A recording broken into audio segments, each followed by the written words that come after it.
प्रिय विद्यार्थियों, Hindi with Holi spirit में एक बार फिर से आपका स्वागत है।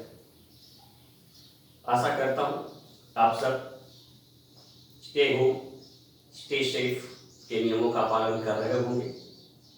आप सब स्वस्थ रहें, सानंद रहें, मस्त रहें, यही हमारी कामना है।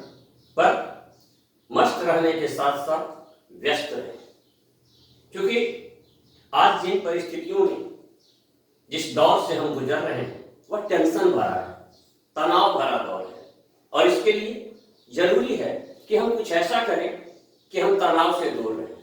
और तनाव से दूर रहने का एक ही फंडा है, एक ही उपाय है कि व्यस्त रहो, मस्त रहो, बिजी रहो, इजी रहो। और उसी के फंडे को पालते हुए, इसी फंडे को पालते हुए हमने हिंदी विद होली स्पिरिट कार्यक्रम में अध्ययन का कार्यक्रम चलाया है। हमारा अध्ययन का जो क्रियाकलाप चल रहा था उसमें हम व्याकरण पढ़ रहे हैं, और व्याकरण के दो अंग, वर्ण विचार और शब्द विचार, इन दो अंगों को हमने जान लिया। आज का हमारा विषय है वाक्य विचार।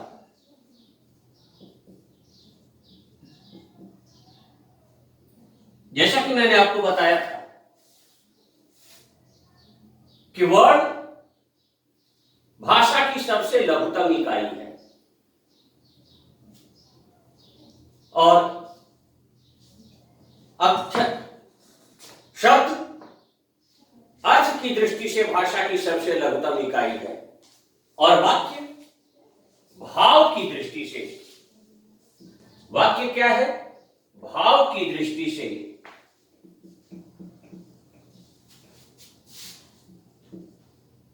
भाषा की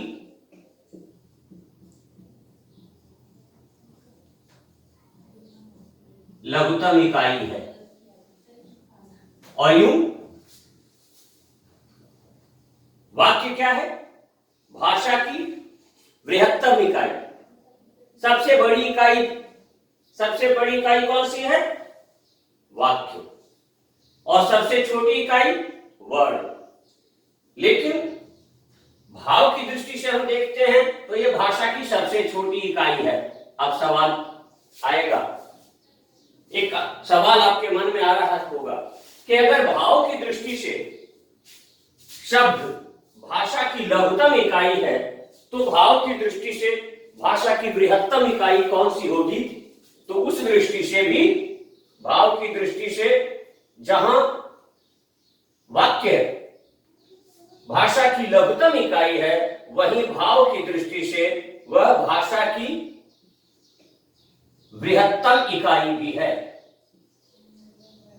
तो अगर इस तरह से सवाल आए तो दोनों में एक ही जवाब होगा। लघुतम इकाई भी भाव की दृष्टि से वाक्य ही है, और बृहत्तम इकाई भी वाक्य भी ही है। अब हम देखें वाक्य है क्या। तो वाक्य जैसे शब्द वर्णों का समूह है, वैसे ही वाक्य शब्दों का समूह है। लेकिन मात्र शब्दों का समूह वाक्य नहीं हो सकता। जैसे मान लीजिए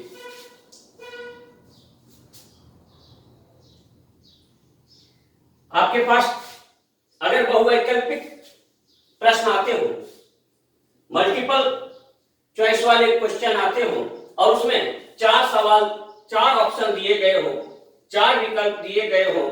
जैसे पहला विकल्प है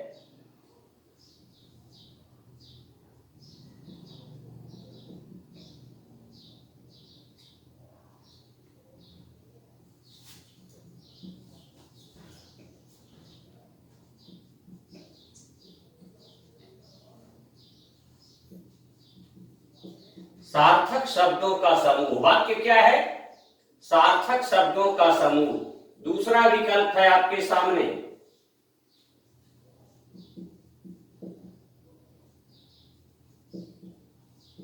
शब्दों का समूह। तीसरा विकल्प है आपके सामने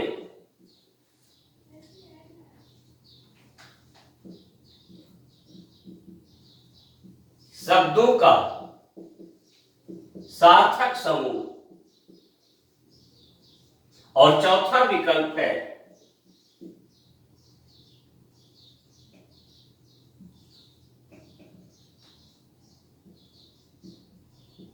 उपर्युक्त तीनों। तो आपका उत्तर क्या होगा?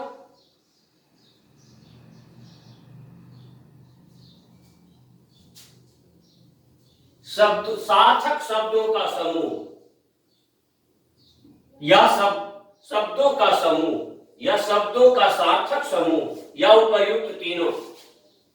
आप कहेंगे वाक्य में सार्थक शब्द होते हैं, शब्दों का समूह वाक्य है, शब्दों का सार्थक समूह वाक्य है, तो उपर्युक्त तीनों हो सकता है? नहीं,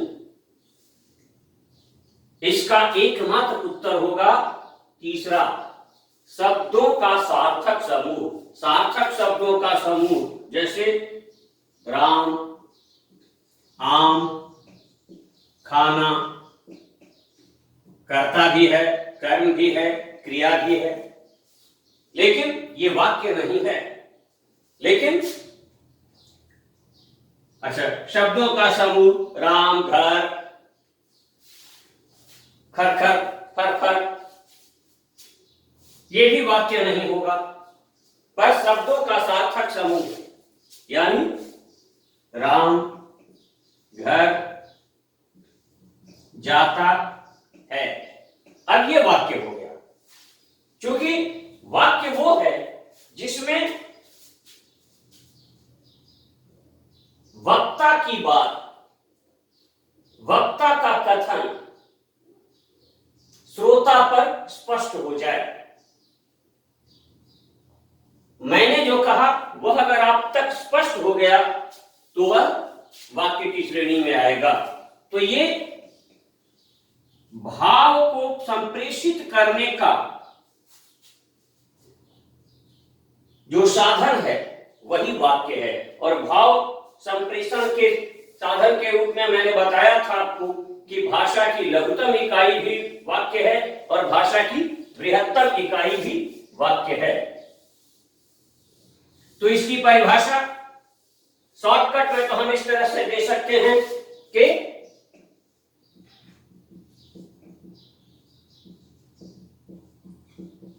शब्दों के सार्थक समूह को वाक्य कहते हैं।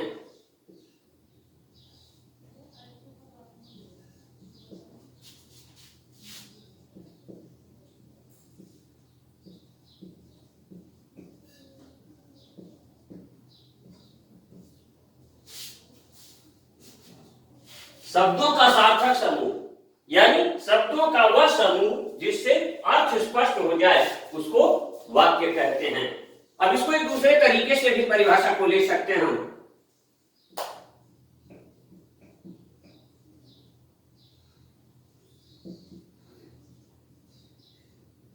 शब्दों का वह सार्थक समूह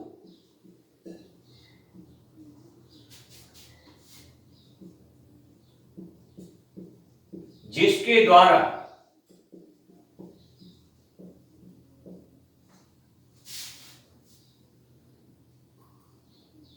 वक्ता का भाव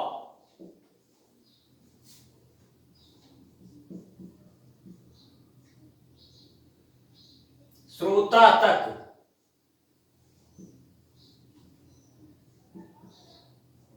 स्पष्ट रूप से पहुंच जाए,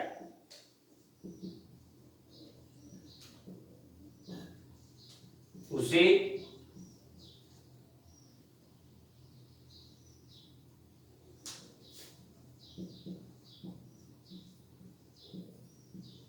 वाक्य कहते हैं।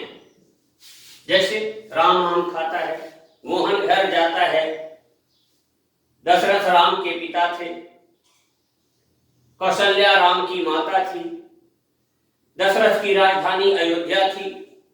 तो इस तरह से ये सारे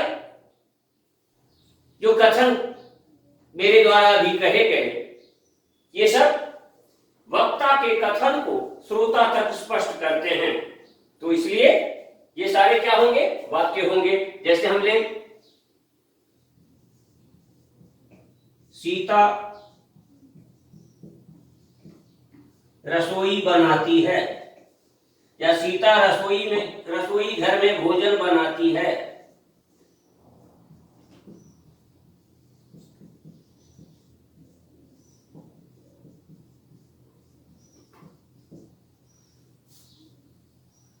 मोर नाचता है।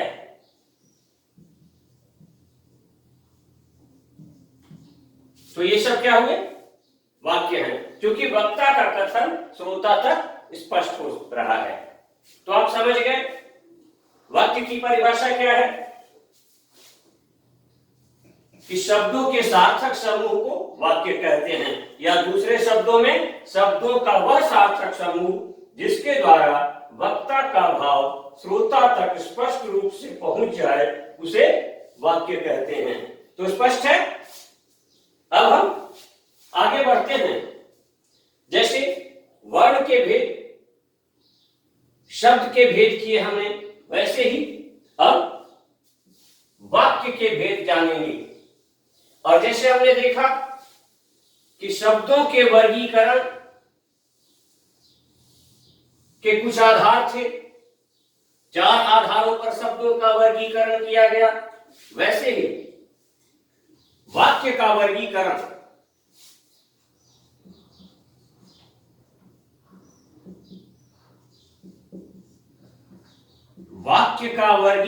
भी 3 आधारभूत सिद्धांतों को लेकर चलता है। वाक्यों के वर्गीकरण के कितने आधार हैं? 3 आधार हैं। 3 आधारों पर वाक्य का वर्गीकरण किया जा सकता है। पहला,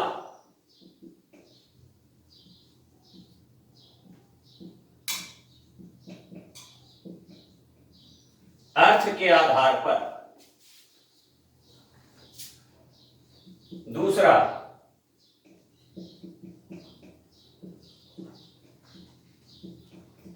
प्रयोग के आधार पर। और तीसरा,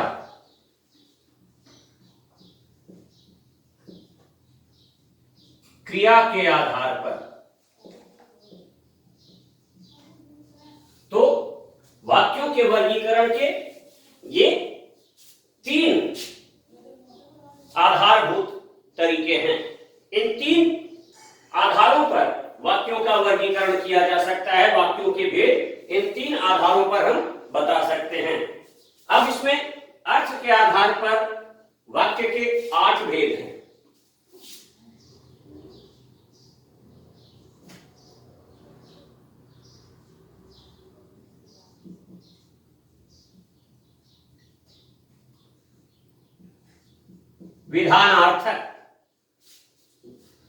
विधानार्थक, या इसको हम विधानवाचक भी कर सकते हैं। दूसरा,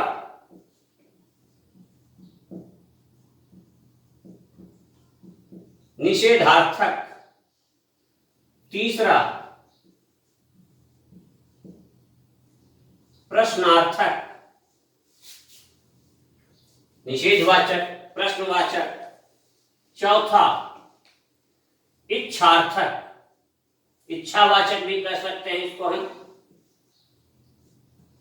या इच्छाबोधक भी कह सकते हैं। पांचवा, आज्ञार्थक, आज्ञावाचक भी कर सकते हैं। छठा,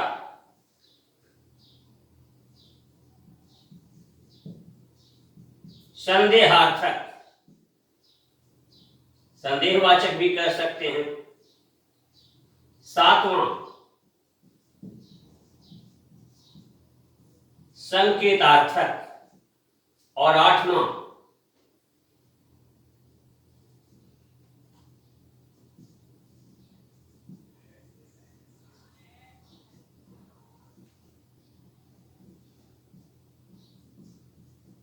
विस्मयादिवाचक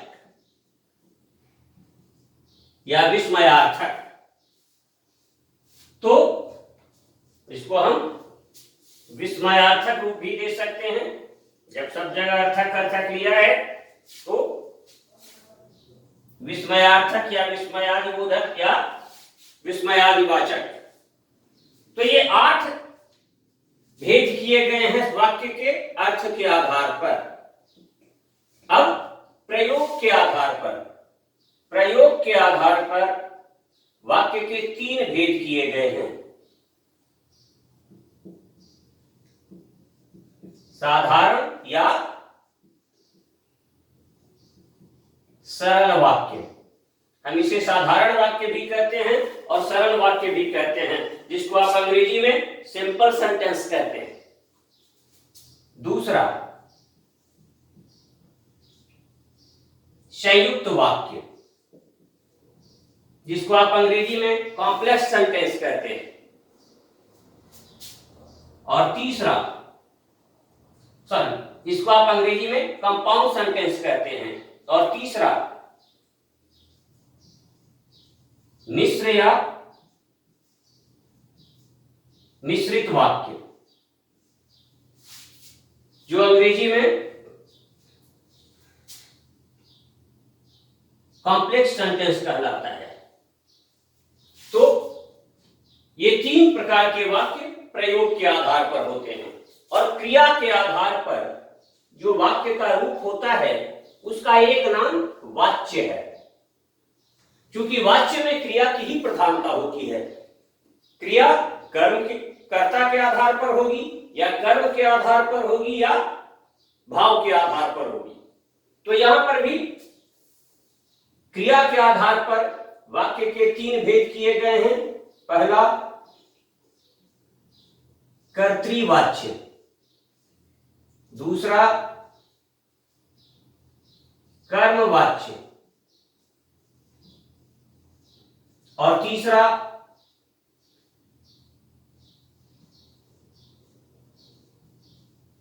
भाववाच्य। तो आप अच्छी तरह से देख लें पहले इनको, कि वाक्य का वर्गीकरण इन 3 आधारों पर किया गया है। अर्थ के आधार पर, प्रयोग के आधार पर और क्रिया के आधार पर। अर्थ के आधार पर वाक्य के 8 भेद हैं। निषेधार्थक, विधानार्थक, निषेधार्थक, प्रश्नार्थक, इच्छार्थक, आज्ञार्थक, संदेहार्थक, संकेतार्थक और विस्मयार्थक। दूसरी तरफ प्रयोग के आधार पर साधारण वाक्य या सरल वाक्य, संयुक्त वाक्य और मिश्र या मिश्रित वाक्य।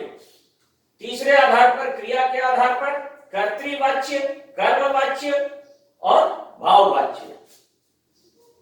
तो अब हम सबसे पहले अर्थ के आधार पर वाक्य के भेदों की चर्चा करते हैं। बाकी को इसके बाद देखेंगे। तो सबसे पहले अर्थ के आधार पर जो हमारा पहला भेद है वो क्या है? विधानार्थक। तो इसकी परिभाषा हम इस प्रकार लेंगे,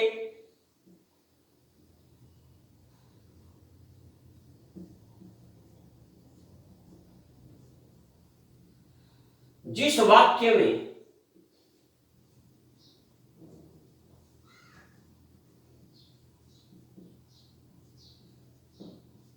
विधान का बोध हो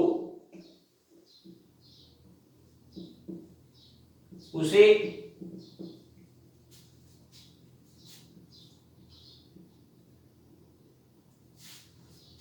या यूं कह ले, विधान का बोध हो, अर्थात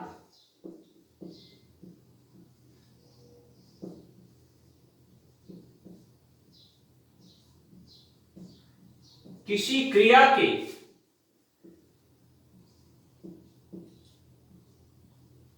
करने या होने का बोध हो।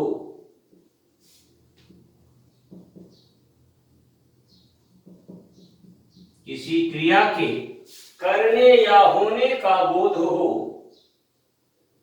उसे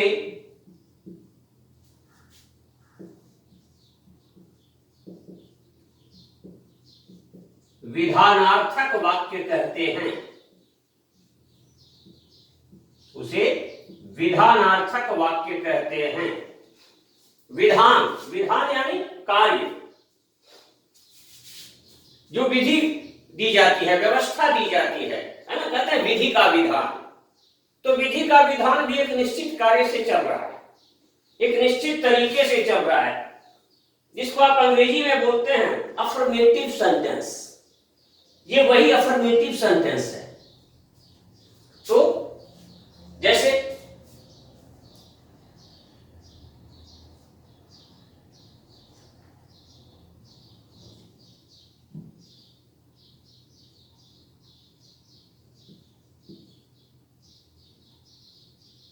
राम के पिता दशरथ थे।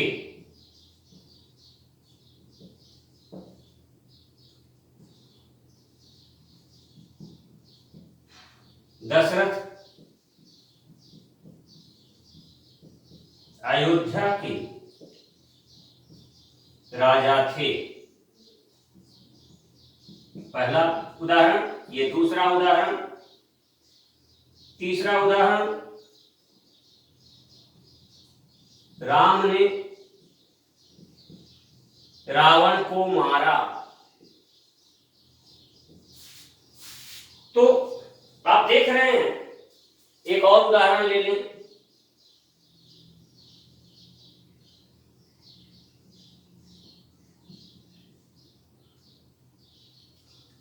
सीता ने लवकुश को जन्म दिया। तो यहां होना क्रिया और करना क्रिया, राम के पिता दशरथ थे, दशरथ अयोध्या के राजा थे। ये सब विधान का बोध करा रहे हैं, क्रिया के होने का, और राम ने रावण को मारा, क्रिया को करने का, सीता ने लवकुश को जन्म दिया, क्रिया के करने का बोध करा रहे हैं। इसलिए ये कौन से वाक्य होंगे? विधानार्थक या विधानवाचक वाक्य होंगे। अब हम चले दूसरी ओर, निषेधार्थक, नेगेटिव सेंटेंसेस। तो नेगेटिव सेंटेंस की बात जब हम करते हैं तो इसमें क्या है?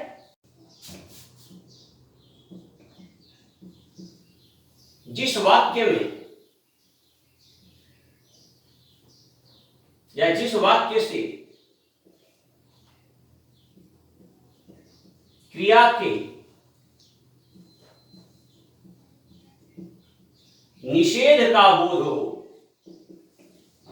निषेध यानी मनाही, है ना, मना करना, नहीं होना, निषेध का बोध हो, उसे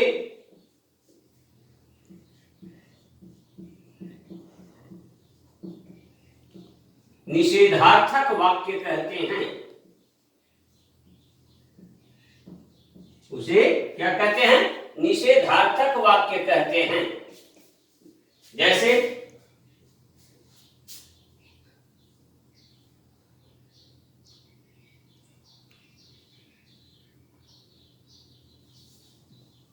आज धूप नहीं निकली।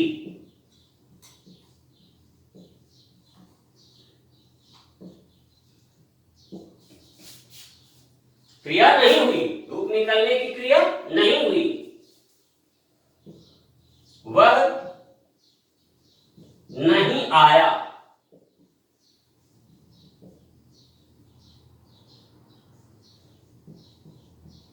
उसे नौकरी नहीं मिली। तो ये सारे उदाहरण जो हम देख रहे हैं ये निषेधार्थक हैं, नेगेटिव हैं। अब तीसरा है प्रश्नार्थक वाक्य।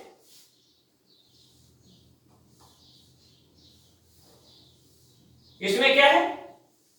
इंट्रोगेटिव सेंटेंस है ये, है ना? तो इसमें क्या है? प्रश्न का बोध होता है। तो जिस वाक्य से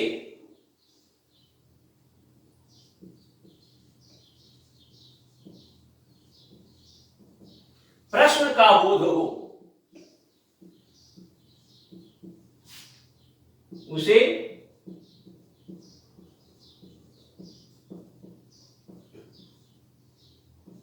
प्रश्नार्थक वाक्य क्या कहते हैं? प्रश्नार्थक वाक्य कहते हैं। स्पष्ट है? प्रश्न का बोध हो।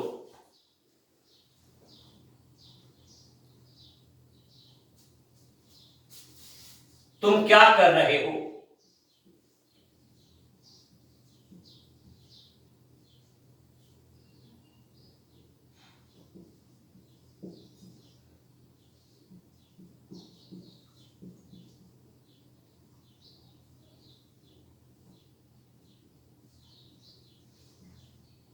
तुम क्या कर रहे हो? प्रश्नवाचक चिन्ह जहां भी लगा हुआ मिले तो बिना झिझक आप मान लें कि ये कौन सा वाक्य है? प्रश्नार्थक वाक्य है।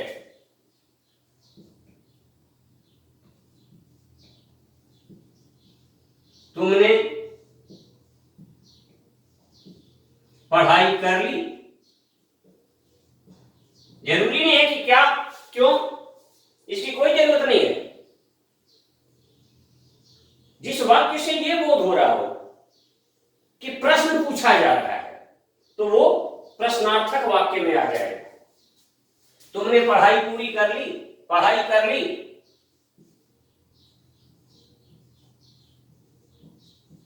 वह क्यों आया है?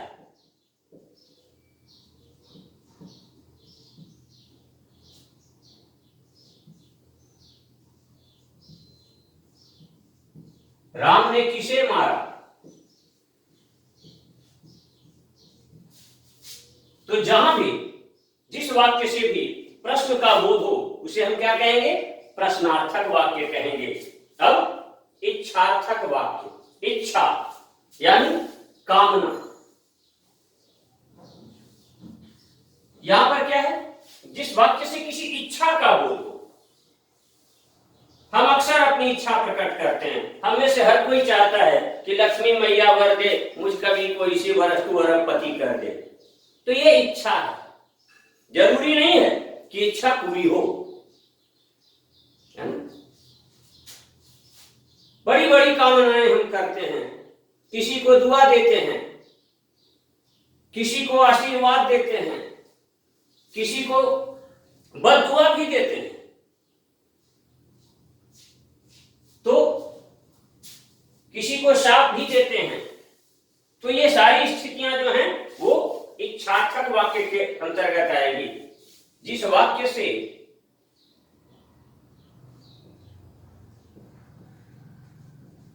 इच्छा का बोध हो उसे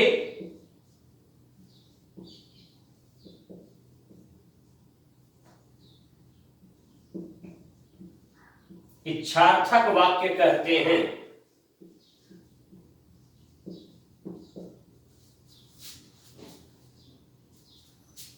अब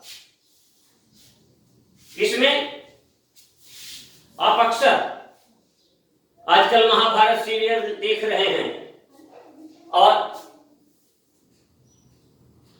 उसमें भीष्म पितामह युधिष्ठिर को आशीर्वाद देते हैं, विजयी भव।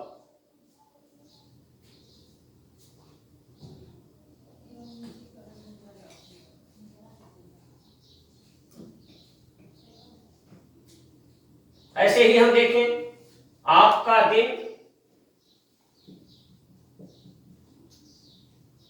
मंगलमय हो।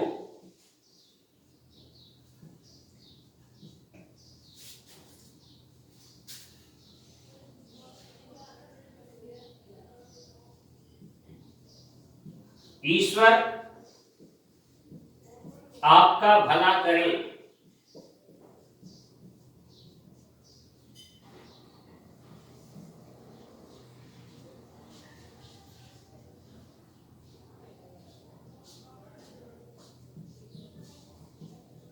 सदा सुखी रहो।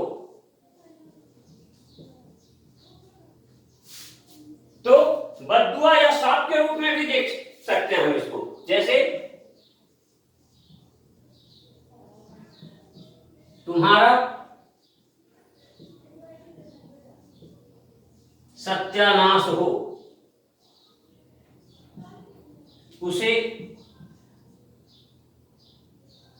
कीड़े पड़े।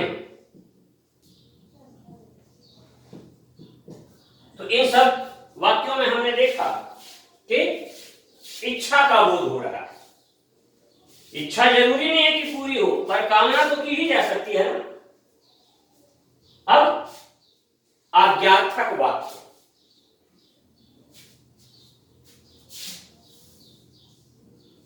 आज्ञा में हम क्या करते हैं? आदेश देते हैं, लेकिन अनुरोध को भी इसके अंतर्गत रखा जा सकता है।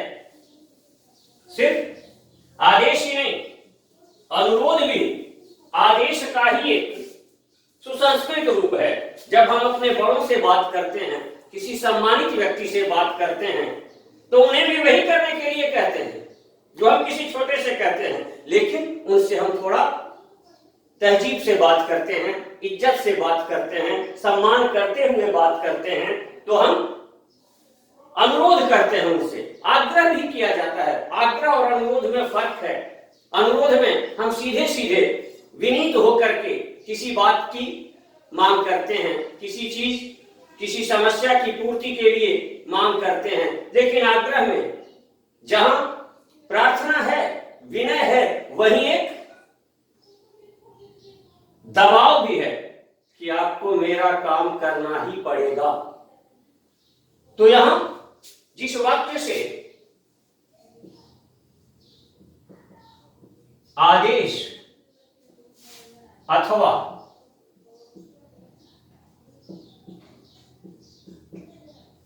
अनुरोध का बोध हो,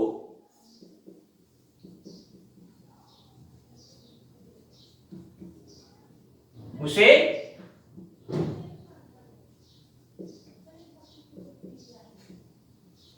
आज्ञार्थक वाक्य कहते हैं।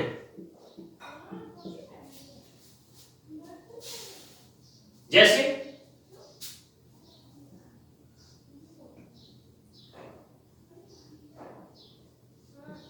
तुम उधर बैठ जाओ,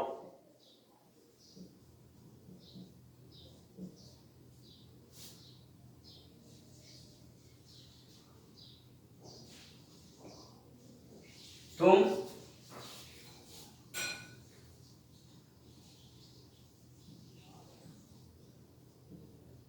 बगीचे की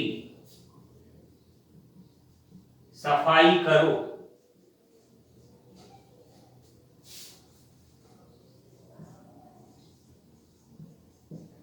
कृपया शांत हो जाएं या कृपया शांत रहें। यह भी आज्ञार्थक ही है, यहां अनुरोध है।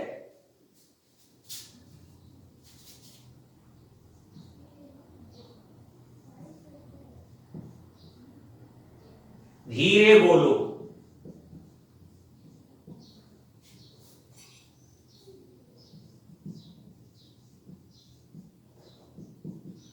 चुप हो जाओ। ये सब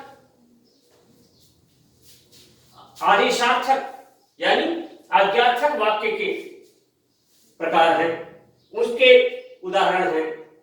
इनमें आदेश और अनुरोध का बोध हो रहा है, इसलिए ये क्या है?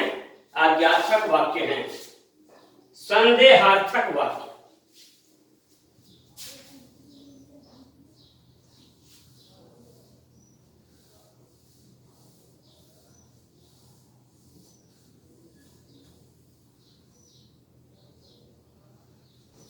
संदेहार्थक वाक्य, डाउट क्रिएट होना, संदेह उत्पन्न होना, ऐसी स्थिति को व्यक्त करने वाला जो वाक्य है वो संदेहार्थक या संदेहवाचक वाक्य कहलाता है। जैसे इसकी परिभाषा हम क्या लें? जिस वाक्य में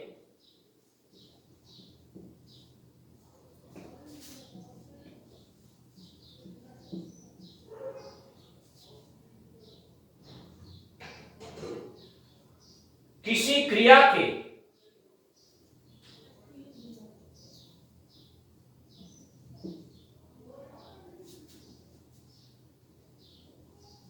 होने में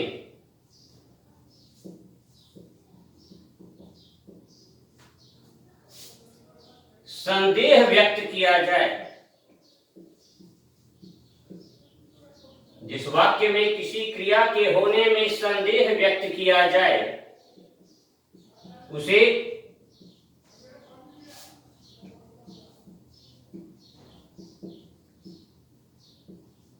संदेहार्थक वाक्य कहते हैं।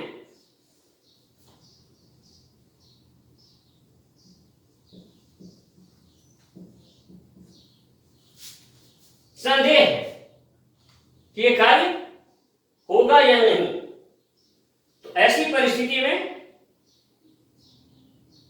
संदेहार्थक वाक्य है।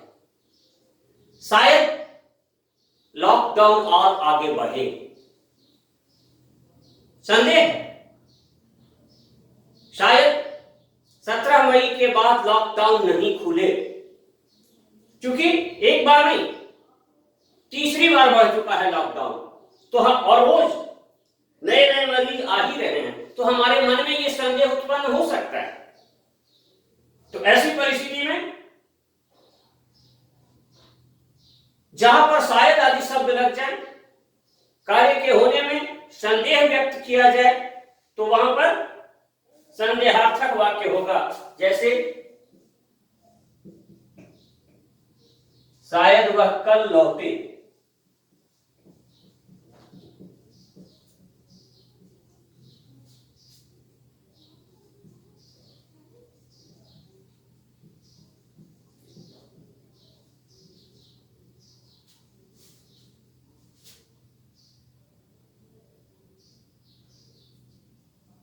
हो सकता है, इसमें संभावना भी आ जाती है, हो सकता है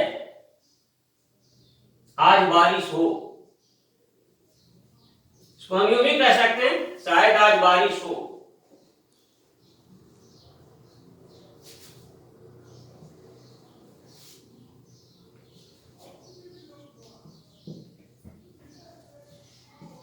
पता नहीं वह कब आएगा। तो इन सारे वाक्यों में हम देख रहे हैं कि कार्य के होने में संदेह व्यक्त किया जा रहा है, तो ऐसी परिस्थिति में संदेहार्थक वाक्य होता है। अब सातवां रूप क्या है? संकेतार्थक वाक्य या संकेत सूचक वाक्य। अब संकेत सूचक वाक्य में एक चीज ध्यान देना है कि यह शर्तों के आधार पर होता है।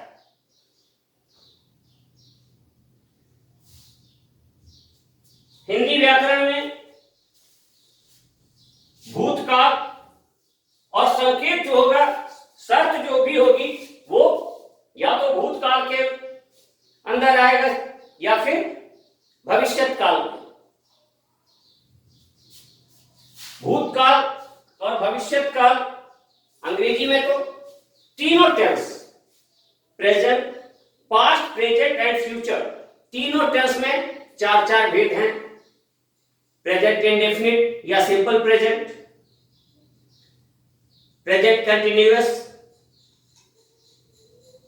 प्रेजेंट परफेक्ट और प्रेजेंट परफेक्ट कंटिन्यूअस। और यही चीज पास्ट के साथ भी और फ्यूचर के साथ भी लगता है, लेकिन हिंदी व्याकरण में अलग स्थितियां हैं। हिंदी व्याकरण में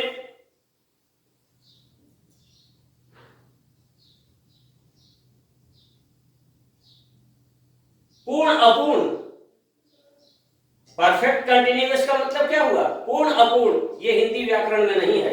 हिंदी व्याकरण में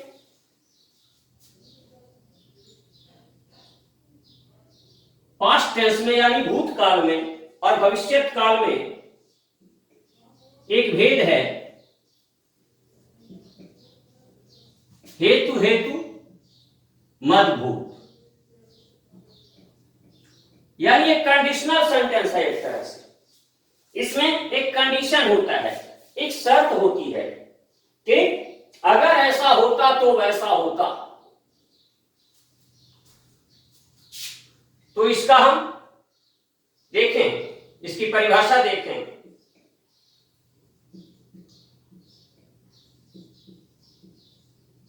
जिस वाक्य में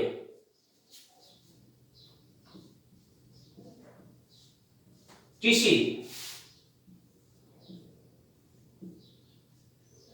शर्त या संकेत का बोध हो।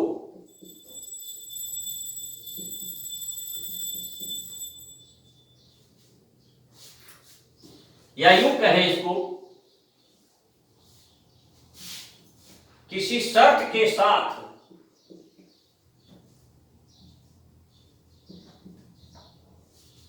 किसी संकेत का बोध हो,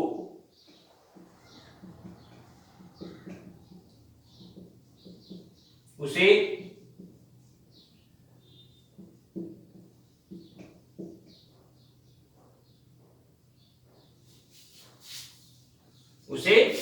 संकेतार्थक वाक्य कहते हैं या संकेतवाचक वाक्य कहते हैं।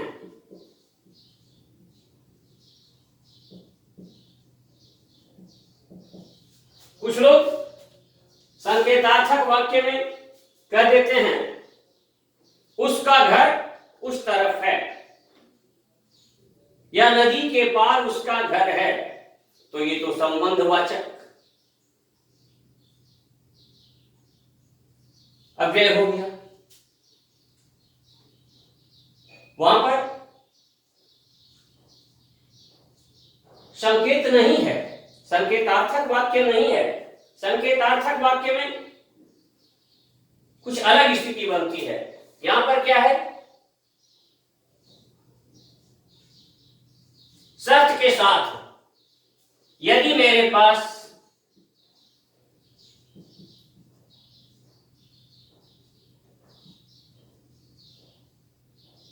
रुपए होते तो मैं कार खरीदता।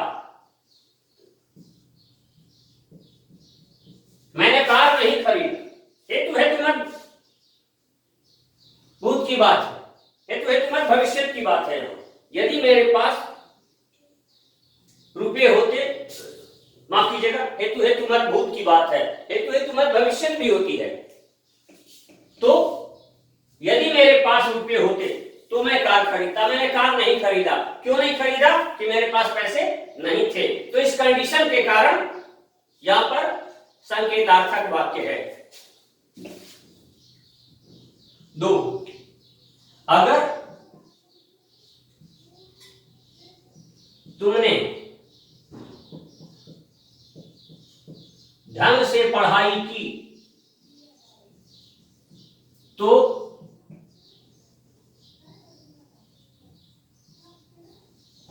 अच्छे अंक प्राप्त होंगे। यहां भी क्या है, कंडीशन है, शर्त है, अच्छे अंक प्राप्त होंगे। पर कब होंगे? जब ढंग से पढ़ाई करोगे तब होंगे, नहीं तो कोई उपाय नहीं है। इसलिए मैं बार बार कहता हूं कि, और रोज मैं आपको जब भेजता हूं वीडियोस, तो उसमें साफ लिख करके भेजता हूं कि इसका अच्छी तरह से अध्ययन करें और नोट्स तैयार कर लें। पर मुझे शंका है कि आप में से बहुत कम विद्यार्थी इसको सीरियसली ले रहे हैं, क्योंकि कुछ ही विद्यार्थी हैं जो कि नोट्स तैयार करके मुझे दिखा रहे हैं। तो अगर आपने सीरियसली नहीं लिया तो कोई फायदा नहीं होने वाला है। अगर तुमने ढंग से पढ़ाई की तो अच्छे अंक प्राप्त होंगे। तीसरा, यदि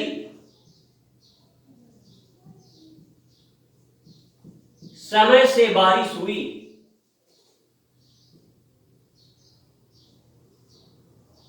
तो फसलें अच्छी होंगी। ये भी दे सकते हैं, यदि इसी तरह कोरोना के नए मरीज मिलते गए तो लॉकडाउन नहीं खुल सकता है। तो ये सारी बातें संकेतार्थक वाक्य के अंतर्गत आएंगी। अब इसका आखिरी भेद है विस्मयार्थक। विस्मय यानी आश्चर्य। तो आश्चर्य का बोध कराने वाले वाक्य जो हैं वो क्या कहलाते हैं? विस्मयार्थक। लेकिन आश्चर्य, विस्मय का मतलब विस्मयादि बोधक में सिर्फ आश्चर्य नहीं आता। आश्चर्य, शोक, घृणा। तो हम यहां पर ये देखें,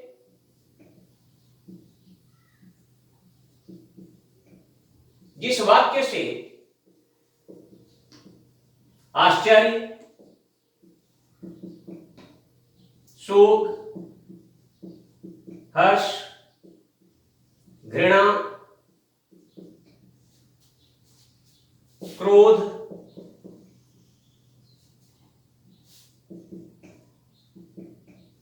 शाबाशी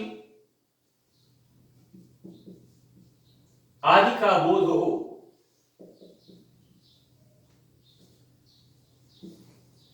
उसे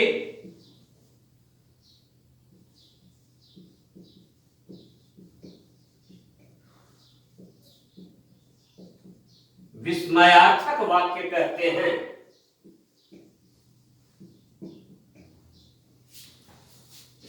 ये सारी स्थितियां इसके अंतर्गत आ सकती हैं। तो सबसे पहली स्थिति हम ले, सबसे पहला उदाहरण ले, वाह।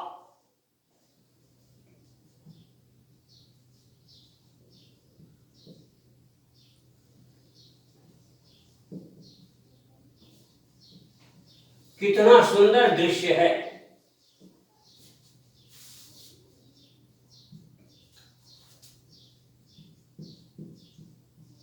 आश्चर्य, हमने दरवाजा खोला, घंटी बजी, दरवाजा खोला और अचानक हमने जिसकी उम्मीद नहीं की थी वो आदमी आया हुआ है।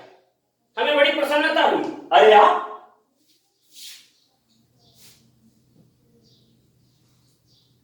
आइए,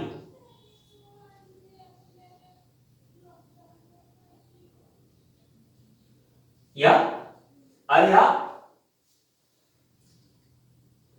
यहां कैसे?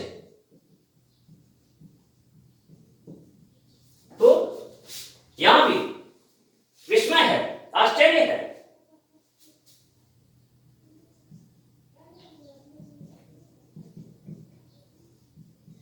शाबाश,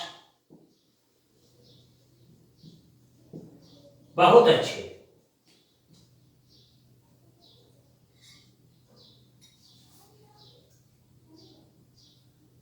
तो इन सारी स्थितियों में हम देख रहे हैं कि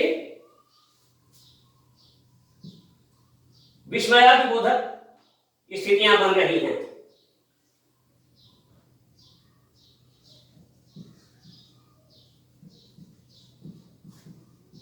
अति सुंदर।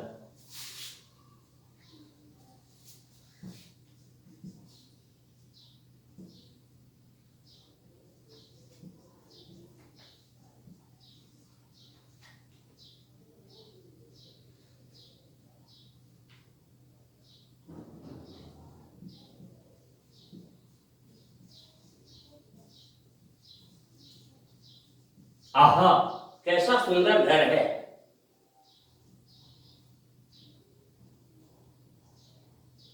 तो इन स्थितियों में विस्मयार्थक या विस्मयवाचक या विस्मयादिबोधक वाक्य हैं। तो हमने देखा वाक्य विचार के अंदर आज वाक्य क्या है, उसकी परिभाषा क्या है। वाक्य भाव की दृष्टि से भाषा की लघुतम इकाई भी है और भाषा की बृहत्तम इकाई भी है, और सामान्य दृष्टि से भी वाक्य भाषा की बृहत्तम इकाई है। इसके बाद हमने वाक्यों के वर्गीकरण के 3 आधारों की जानकारी ली, और उसमें से पहले आधार अर्थ के आधार पर वाक्य के 8 भेदों की चर्चा की। उन 8 भेदों की परिभाषा और उनके उदाहरण जाने। तो आज के लिए इतना ही। हम कल फिर मिलेंगे, और एक बार फिर आपसे कहता हूं कि आप अच्छी तरह से अध्ययन करें, हल्के में नहीं लें। और मैं एक बात और बता दूं कि मैं जो ये वीडियो बना के आपको दे रहा हूं, मैं जो ये तैयारी आपको करवा रहा हूं, ये सिर्फ 12वीं तक ही नहीं, आगे की जितनी कॉम्पिटिटिव एग्जाम्स आप फेस करेंगे जितनी प्रायोगिक परीक्षाएं आपके सामने आएंगी उन सभी में ये काम आएंगी, इसलिए इनका नोट्स बना करके आप सुरक्षित रख लें, भविष्य में आपके लिए बहुत कारगर होगा। धन्यवाद।